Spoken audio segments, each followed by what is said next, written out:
All information contained in this podcast is general in nature and does not consider your individual circumstances. You should consider the appropriateness of this information with regards to your individual objectives, financial situation, and needs.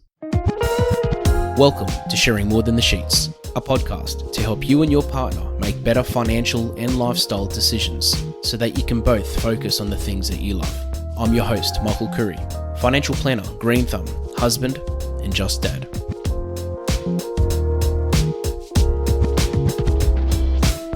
We expect those around us to be honest with us, our friends and our family, to tell us the truth, to tell us things as they are.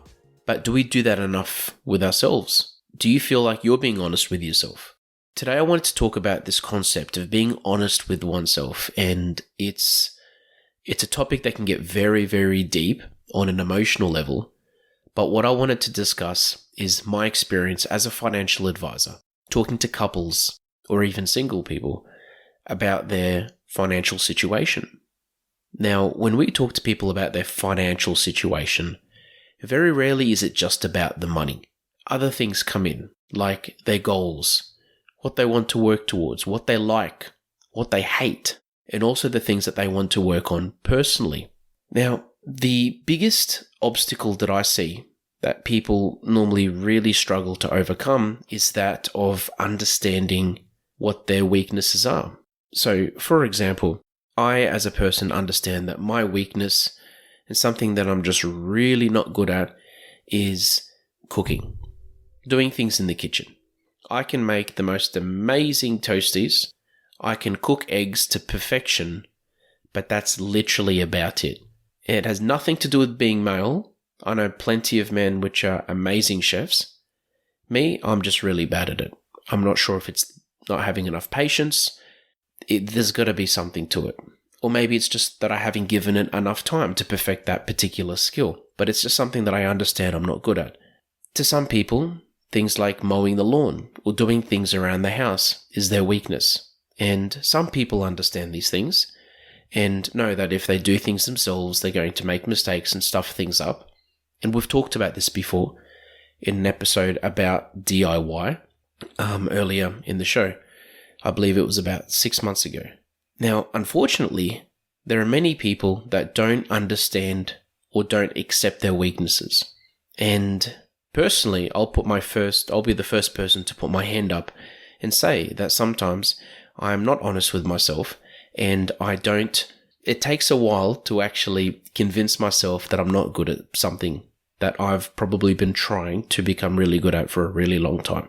Being honest with yourself is more than just about understanding strengths and weaknesses, but it's about understanding the things that take up the most brain power and those that take up the least brain power, or most energy or least energy. And understanding these things and being honest with yourself about what these things are is probably one of the most important steps for personal development, which also ties into the financial side of things. When I see clients for the first time, I find it very amazing that those that are already there, being from a self-awareness perspective, that understand what they're good at, what they're not good at, what they need to work on, I find that these people, they achieve their financial goals a lot faster than those that are the opposite, that feel like they're really good at everything.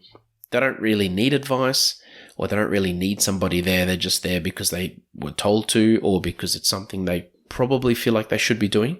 I feel like those that actually understand what they're not good at achieve their goals faster because they actually know what to work on and they know where to focus their energy and where they should be not focusing their energy and maybe outsourcing that particular thing. For example, investing money, having somebody look at your insurances, or putting together a strategy, for example, when you've been trying to do it for years and it's just literally not working. The first step that I feel one needs to do is they need to prepare what they're actually assessing, to be in a position and to have the right mindset to understand, okay, I'm going to be open and honest with myself as much as possible, to be prepared to look at myself in the mirror, essentially. The second thing from there is to identify the areas that are going to be self-evaluated. So, for example, You don't need to sit there and look at every single part of your life and think, okay, I'm going to look at my love life, I'm going to look at money, I'm going to look at my health, I'm going to look at my friends, I'm going to look at my house, I'm going to look at all these different things, my pets, my next door neighbor. It's important to understand the areas that you want to focus on. So for example, if we're talking money, to look at that particular area initially. So that might be where money goes. Why does it go there? Where does money come from? How often does it come from this particular place? Why are things being done the way they're being done? And it's really important to be courageous and to actually feel comfortable and brutal with yourself in a way to just look at things as they are. Something that really helps with this is to set some time aside for yourself, in all honesty, and to essentially feel like you're talking to somebody about your life. Because sometimes, even personally, when I have an issue, sometimes literally just explaining it to someone gives me the answer. And I don't know how to explain it, but it's essentially you're taking away your own biases or the things that you probably don't want to think about that just stay at the back of your mind. When you speak them out loud or when you focus on the situation as best as possible, sometimes things arise which never have before. Because when you sit there and assess yourself and maybe write things down, for example, you're putting it on paper, you're putting it in front of you. And the main thing is to be as specific as possible. For example, if we're talking money, one thing might be not having enough money to pay for food on a Saturday. Another one could be always being late to pay bills, always owing friends money, living pay to pay. Money is growing, savings is growing, but not enough. Things like that. Essentially, the things that need to be worked on, the problems, and from there, when you look at these particular issues, you can then look at why they're happening. And on the flip side, it's important to write down the things that you do really well. For example, that could be saving money, finding bargains, looking at deals, evaluating different options before making a decision. All these things to actually understand what you're really good at. And it's really interesting when you look at things like this on a pen and paper, or when you, as I said, say them out loud. In a way, you're giving yourself advice. From there, you'll be able to actually look at the areas that need improvement, the areas that need to be focused on. And for example, if it's money related and if it's constantly spending money, to work out, okay, what is the solution? What would I be telling a friend of mine if they had the same problem? Or what would I be telling my partner or my family member? And essentially taking your own advice and being honest with yourself as to what needs to happen. It's interesting how all of us, and I'm probably the first person to put my hand up and admit this, it's really interesting how it's very easy for us to give other people advice, but when it comes to giving ourselves advice, it very rarely happens. It's like that person that tells others that they really need to exercise, but he or she hasn't exercised in about 6 months. And when you identify these things that need to be done, the opportunities start to arise. These podcasts have been brought to you by Better Financial Planning Australia. To book a free 15-minute phone chat, visit betterfinancialplanning.com.au. You also start to realize what are the things that are undermining that success. And as an example, if your goal is to be fit and healthy, to feel good, to be able to keep up with the kids, to be able to keep up with your friends, to be able to keep up with your partner, you need to really look at the issues that are stopping you from doing that. Some of it might be excessive smoking or drinking. Another thing could be sleeping really late and waking up really late. Another issue could potentially be eating junk food all the time. Hence, you don't have enough energy to get up and exercise or feel good about yourself from a health perspective. So again, this comes back to being honest with yourself and understanding these things. And what are the points or what are the factors that are going to be undermining that success? What are the roadblocks? Things that are going to be stopping you from achieving your goals. When you know these things, the other part is to actually act on them. To actually think, okay, I've worked out my strengths. I've worked out my weaknesses. I've worked out the things that I need to work on. Here they are. where do they sit? What am I going to prioritize? And what am I going to be working on first? The main thing is not to give up. There is going to be plenty of times that you will give up. And to us, it's interesting as humans, we don't sometimes look at things as giving up. We look at things as, I'll deal with that later. Yep, I get that I need to stop smoking and I need to start exercising and I need to stop eating things at night, for example, that I shouldn't be eating, like a tub of ice cream at 11:30. But I'll start next week. It's like that saying, diet starts Monday. So the main thing is not to give up and not to postpone things or procrastinate. The other thing as well, and it really does help, is to talk to other people. So if we're talking money, it does help to have a financial advisor, because we, in a way, we're a second or a third party. We are somebody that isn't emotionally vested into your situation. We're normally very experienced and trained to deal with these particular things when it comes to helping people with their money.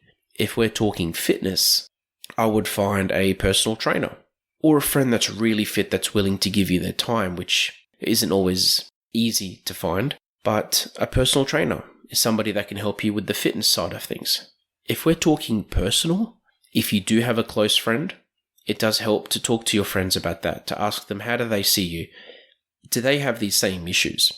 Talking to people about what you're working on also helps as well. Like, listen, if you'd say, look, I'm trying to work on not getting angry all the time, or I really want to work on my social skills, or I want to be more honest with other people, whatever it may be. The whole point is if you talk to people about it, that also helps as well, because it doesn't just create a sounding board for your thoughts and processes, but it also provides some accountability.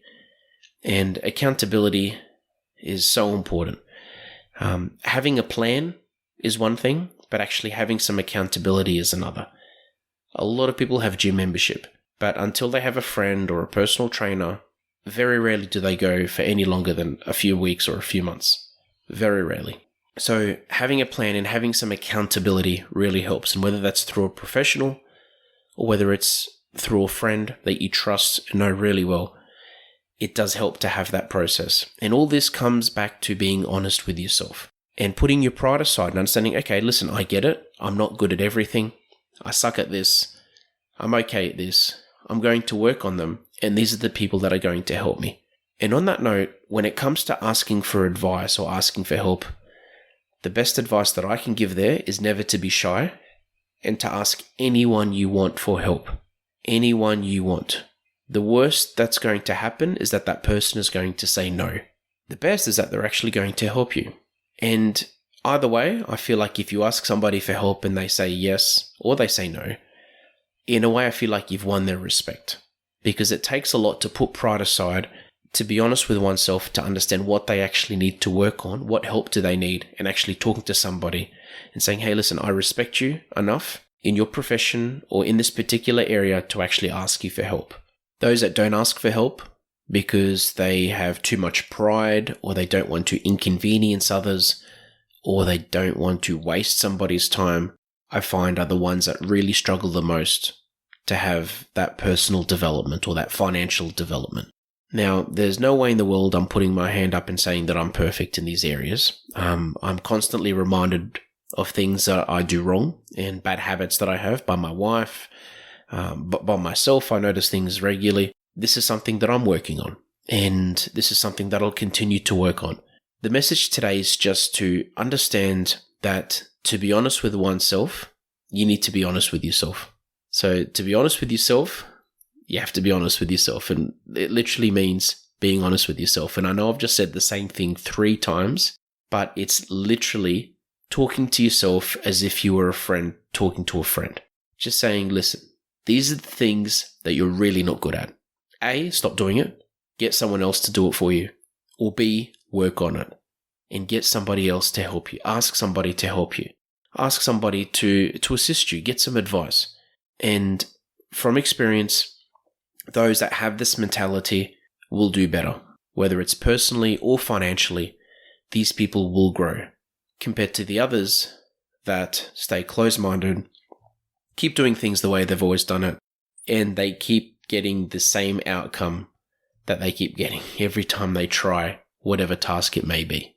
One last thing is that you'll find this is very, very infectious. So you'll feel it's infectious to yourself once you start working on one area of your life and you actually see that it works, being honest with yourself and talking to people about it. You'll find that you'll want to work on a different area of your life. The other thing is when your friends and your family and your partner start to see this, they'll want to do the same. And the most simplest example I'll give you is exercise. When one person starts to exercise more, their partner normally realizes that. And I say normally because obviously everyone's situation is completely different. But just from experience, when I see my wife come back from a run, I think maybe I should be doing that. And vice versa. With friends, it's exactly the same thing. By you achieving your goals and working on yourself, in a way, you're inspiring others to do the same. And when I say others, it's normally those around you or those that are closest to you. Even if it's money related. If you let your friends know that you're working on yourself financially, or even if you don't, and they just notice that you've always earned the same income, you haven't changed jobs, yet you now are saving more money, or you have a nicer car, or you've just bought a house, or you're starting to invest, or you're starting to talk about investing. That in itself will inspire people around you to want to do better financially. One of my favorite sayings ever is, show me your friends and I'll show you your future. Not saying that you need to change your friends, but just highlighting the fact that those around you and what those around you achieve normally influence what you do and what you achieve. I hope today's episode has provided some food for thought and encouraged you to be honest with yourself so that you can grow and learn to be, do, and feel better. Thanks for joining us on Sharing More Than the Sheets. Please make sure you subscribe to be updated with future episode releases, and feel free to share this episode with any friends or family that you think it might benefit. Please visit us at sharingmorethanthesheets.com.au to submit questions or requests for future podcast topics. These podcasts have been brought to you by Better Financial Planning Australia. To book a 15-minute phone chat, visit betterfinancialplanning.com.au.